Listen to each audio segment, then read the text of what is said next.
전도서 4장 1절에서 6절까지의 말씀.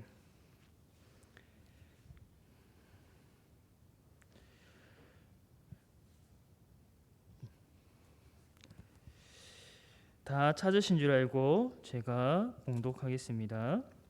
내가 다시 해 아래에서 행하는 모든 학대를 살펴보았도다. 보라, 학대받는 자들의 눈물이로다. 그들에게 위로자가 없도다.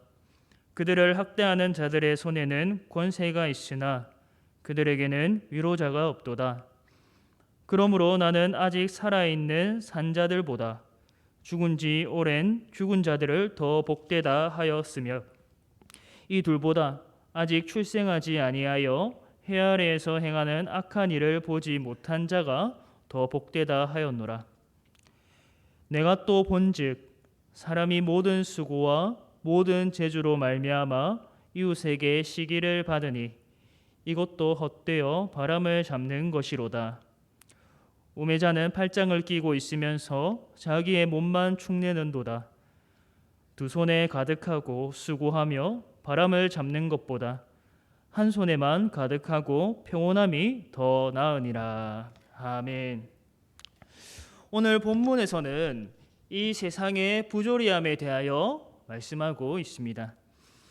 1절에서 3절은 세상에서 학대가 일어나고 있으며 4절에서 6절은 이웃에게 시기를 받는 일들이 일어난다고 합니다. 이러한 세상의 부조리는 과거에도 있었고 이렇게 문명이 발달한 오늘날에도 일어납니다.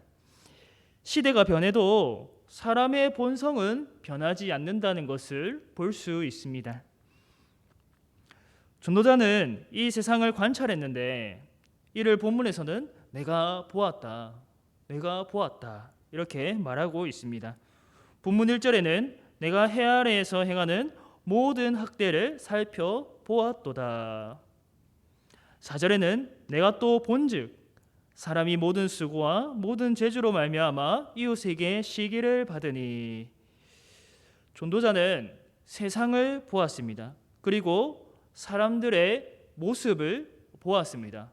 그 관찰한 결과 이 세상이 학대와 시기 질투로 얼룩져 있음을 깨달은 것입니다. 전도서는 인생의 허무함이란 주제를 계속해서 거듭 말하고 있는데 오늘은 학대받는 인생과 시기받는 인생의 허무함을 말합니다. 전도자가 이 허무함에 대하여서 계속해서 말하고 있는 이유는 무엇입니까? 그건 우리를 의미 있는 인생으로 만들기 위해서입니다.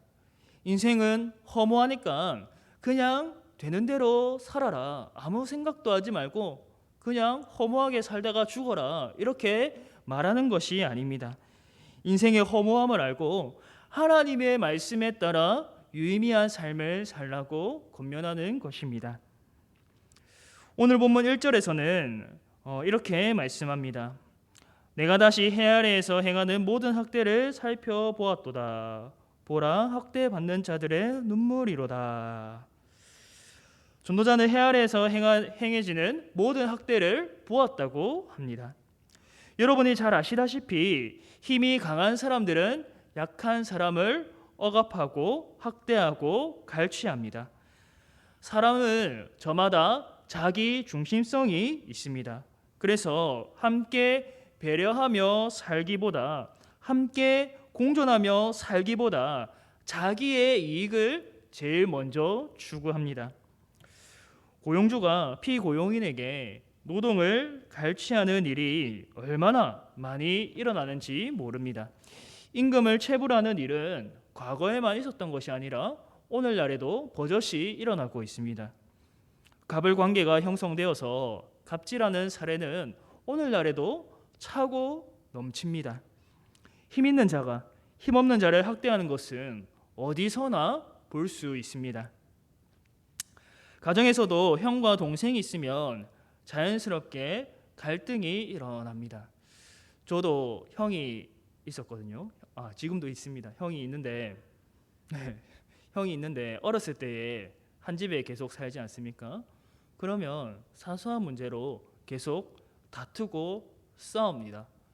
그런데 형과 동생이 다투고 싸우면 결국엔 누가 이길까요? 형이 이기죠.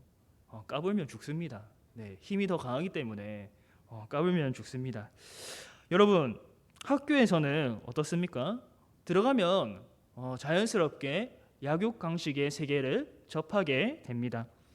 초등학교 1학년에 입학해도 그곳에서 강자와 약자가 드러나게 되어 있습니다. 여러분, 초등학교 1학년 중에도 싸움을 잘하는 학생이 있고 못하는 학생이 있습니다. 선생님들 앞에서는 아닌 척하고 부모님 앞에서는 말을 잘 듣는 자녀인 척합니다.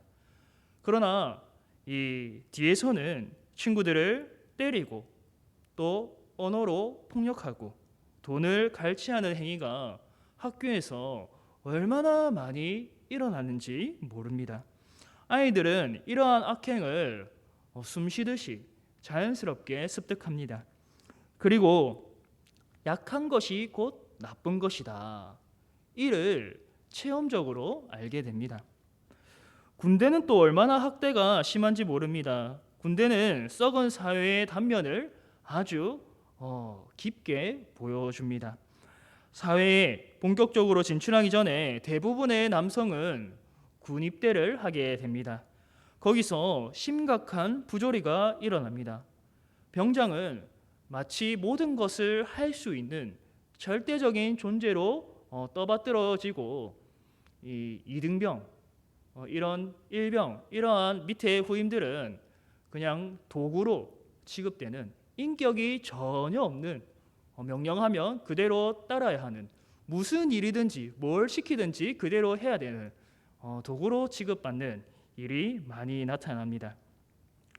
물론 현재 이러한 군대 문화가 많이 개선되었지만 제가 말하고 싶은 것은 바뀌지 않는 인간의 본성과 악행입니다. 제도를 도입해서 좋은 병영 문화를 만들고자 하더라도 여전히 사람은 악해서 어떻게 해서든지 그 제도의 빈틈을 비집고 들어와서 강한 자는 약한 자를 억압합니다. 그리고 후임 때 괴롭힘을 당했던 사람이 선임이 되면 아주 착한 선임이 되어서 나는 후임 때 괴롭힘을 많이 당했으니까 선임이 되면 잘해줘야겠다. 그렇게 될까요? 그렇지 않습니다. 만약에 그런 사람들이 많이 있었다면 군대 문화가 진작에 바뀌었을 것입니다. 오늘날 이 군대 문화를 일반화할 수는 없지만 많은 사람이 자기의 때에 그러한 악습을 끊었다면 벌써 군대는 정말 좋은 군대가 되었을 겁니다. 역할만 바뀔 뿐 악의 고리는 계속되고 있었습니다. 교회에서도 자주 하는 말 중에 하나가 나는 상처받았다. 나는 상처받았다. 저 사람이 내게 이렇게 말했다. 저 사람이 내게 이렇게 했다. 이런 말들을 하는 경우가 있습니다. 그런데 상처를 주었다고 말하는 사람은 눈 씻고 찾아보기 힘듭니다. 내가 부당하게 행하고 상처를 준 일에 대해서는 아주 무감각합니다. 자신을 진솔하게 돌아보지 않습니다. 사람들은 자신이 다른 사람을 학대할 수 있는 본성이 있다는 것을 자주 망각합니다. 다른 사람들에 대해서는 학대하고 괴롭히고 부당하고 이러한 것에 대해서 쉽게 발견하지만 자신이 그렇게 행한 일에 대해서는 아주 무감각합니다. 우리는 자신에게 솔직해져야 됩니다. 더욱이 하나님 앞에 있는 그대로의 모습으로 나아가야 합니다. 그래야지 악함에서 선함으로 나아갈 수 있습니다. 그래야지 옛사람의 모습에서 새 사람의 모습으로 변화될 수 있습니다. 우리에게는 모범이 되시는 예수 그리스도가 계시고 또 선한 열매를 맺게 하시는 성령 하나님이 우리 안에 계십니다. 그렇기에 우리는 삶에서 거룩해질 수 있고 거룩해져야 합니다. 그리스도를 닮아갈 수 있고 그리스도를 닮아가야 합니다. 두 번째로 본문 4절은 이렇게 말씀합니다. 내가 또 본즉 사람이 모든 수고와 모든 재주로 말미암아 이웃에게 시기를 받으니 이것도 헛되어 바람을 잡는 것이로다. 어떤 사람이 있는데 이 사람은 성실하고 능력이 뛰어납니다. 그래서 많은 사람에게 인정받습니다. 그러나 한편으로는 시기와 질투를 받습니다. 유명한 사람들, 예를 들어서 정치인이나 연예인들을 보면 얼마나 많은 시기와 질투에 시달리는지 모릅니다. 단지 유명하다는 이유만으로도 또 성공한 사람이라는 이유만으로 작은 흠도 크게 부풀려서 말합니다. 심지어 있지도 않은 일을 있는 것처럼 말합니다. 얼마 전에 대통령 선거가 있었지만 여러분들도 보셨겠지만 네거티브 공방으로 서로 헐뜯기에 바빴습니다. 상대방 후보에게 작은 틈이라도 보이면 여지없이 비수가 꽂힙니다. 서로 좋은 나라로 만들기 위해서 토론하기보다는 남을 깎아내려서 자기를 돋보이게 하려고 합니다. 여러분, 정당한 비판은 필요하지요. 그러나 이를 부풀려서 효과적으로 전략적으로 이를 이용하는 것은 옳지 않습니다. 남을 짓밟고 자신을 더 돋보이게 하려는 행동은 성숙한 사람의 모습으로 볼 수 없습니다. 또 연예인들을 보면 외모가 뛰어나고 다재다능한 사람이 참 많습니다. 얼굴이 조각처럼 비율이 완벽하고 또 이목구비가 뚜렷합니다. 노래도 잘하고 춤도 잘 추고 심지어 연기까지 잘합니다. 그래서 인기가 많지만 한편으로는 안티팬도 존재합니다. 이유 없이 싫어하고 헐뜯는 사람들이 있습니다. 그 사람에게 직접적인 피해를 준 것도 아닌데 왜 그렇게 미워하고 싫어할까요? 바로 시기심 때문이지요. 배가 아픈 겁니다. 실제로 어떤 연예인과 같은 학교에 다녔다고 말하는 사람들이 있습니다. 나 이 연예인과 같은 학교를 다녔습니다. 같은 반이었습니다.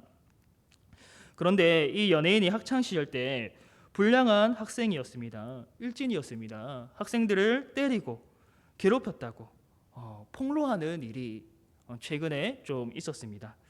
그 중에 어떤 연예인을 향한 폭로는 사실이지만 또 다른 어떤 이야기는 완전히 꾸며내고 지어낸 이야기였습니다.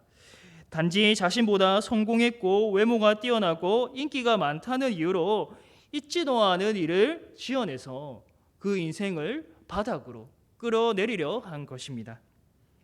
전도자는 6절에 이렇게 말씀합니다.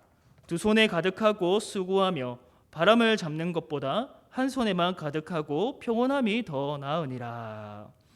성실하게 살고 자신의 다재다능함을 나타내어서 많은 것을 이루어서 두 손을 가득 채우는 인생보다 차라리 한 손에만 가득하고 평온한 삶을 사는 것이 더 낫다고 말합니다. 그만큼 세상에는 시기하고 질투하는 것이 많다는 뜻이지요. 이로 인해서 인생이 심히 괴로워집니다. 여러분, 그렇다면 이러한 세상에서 우리는 어떻게 해야 될까요? 이러한 악한 세상에서 우리는 어떻게 살아야 될까요? 그리스도인들은 학대와 시기가 얼룩진 세상에서 하나님으로 인해 위로를 받을 수 있습니다. 이 세상에서 일어나는 모든 불의한 일은 하나님께서 다 지켜보고 계십니다. 하나님이 다 계수하시고 갚으십니다. 한 부자와 거지 나사로의 이야기에서 부자는 결국 심판을 당하고 나사로는 아브라함의 품에 안겨서 안식을 누립니다. 부자는 생전에 자색 옷과 고운 베옷을 입고 날마다 호화롭게 즐기는 인생을 살았지만 나사로는 그 집 대문 앞에서 상처투성이 몸으로 있었습니다. 나사로는 부자의 상에서 떨어지는 부스러기로 배를 채우려고 했고 개들이 나사로의 상처를 핥았습니다. 그러나 그들의 삶을 하나님이 다 보시고 갚으셨습니다. 만약 우리 중에 학대받는 자가 있거나 시기받는 자가 있다면 이를 하나님이 다 아신다는 사실로 위로를 받을 수 있습니다. 하나님은 행한 대로 갚으십니다. 이 땅에서 우리를 슬프게 하고 아프게 하고 괴로운 일이 있다 하더라도 하나님이 우리의 모든 눈물을 닦아 주실 것입니다. 하지만 우리는 여기서 멈추어서는 안 됩니다. 우리가 하나님으로 인해 위로받는 데서 그쳐서는 안 됩니다. 오늘 본문 1절을 다시 보시면 이렇게 나와 있습니다. 내가 해 아래에서 행하는 모든 학대를 살펴보았도다. 보라, 학대받는 자들의 눈물이로다. 그들에게 위로자가 없도다. 그들을 학대하는 자들의 손에는 권세가 있으나 그들에게는 위로자가 없도다. 이 세상에 학대가 많이 일어나지만 위로자가 없다고 거듭 말하고 있습니다. 그리스도인은 나는 누구를 학대하지 않았는가? 나는 누구를 학대하지 않았는가? 이렇게 질문해야 합니다. 더불어서 나는 누군가에게 위로자가 되어 주었는가? 이렇게 질문할 수도 있어야 됩니다. 하나님이 내게 선을 베풀어 주셨듯이 우리도 다른 이들에게 선을 행해야 합니다. 하나님이 우리를 위로해 주셨듯이 우리도 다른 이들에게 학대하는 자가 아니라 위로자가 되어야 합니다. 물론 유일하고 완전한 위로자는 예수님 한 분뿐입니다.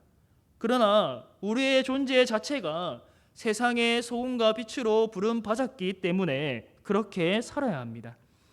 만약 우리 주위에 많은 사람이 학대를 당하고 시기와 질투로 인해서 괴로움이 많음에도 불구하고 그들 주위에 위로자가 없다면 주님은 우리에게 이렇게 묻지 않으실까요? 나는 너를 소금과 빛으로 불렀는데 왜 너는 맛을 내지 않느냐? 왜 너는 빛을 발하지 않느냐? 내가 너를 품어주고 위로했는데 왜 너는 다른 이들을 품어주고 위로해주지 않느냐? 오히려 왜 학대했느냐? 왜 시기하고 질투했느냐? 주님이 우리에게 이렇게 묻지 않으실까요? 사랑하는 성도 여러분, 해 아래에서 일어나는 모든 학대와 시기를 전도자가 보았고 또 우리도 보았습니다. 이런 헛되고 악한 세상에서 유일한 위로자가 되시는 주님을 바라보시기를 바랍니다. 그분으로부터 참된 위로를 누리시기를 바랍니다. 더 나아가서 나 자신이 위로자가 되어서 하나님을 사랑하고 이웃을 사랑하게 되시기를, 이로써 하나님 앞에서 참으로 의미 있는 인생, 하나님이 영원히 기억하시는 인생을 살게 되시기를 주님의 이름으로 축복합니다.